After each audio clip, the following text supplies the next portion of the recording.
Shveysariya osmonidagi dahshatli bulutlar. Manba: daryo.uz.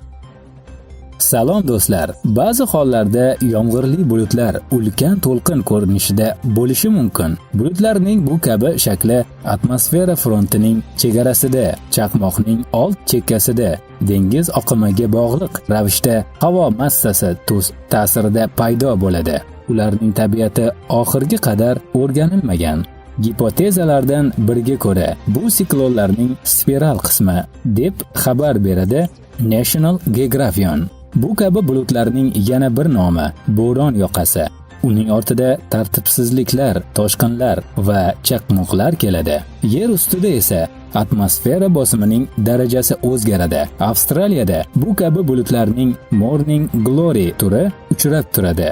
Uning uzunligi 1000 kilometrga yetishi mumkin. Shveysariyaning Skåne provinsiyasida mahalliy aholi bu turdagi bulutlarni yomon ko'radi. Ular bu suratlarni ijtimoiy tarmoqlarga qiyomat kunining bulutlari deya nomlab joylashtirishgan.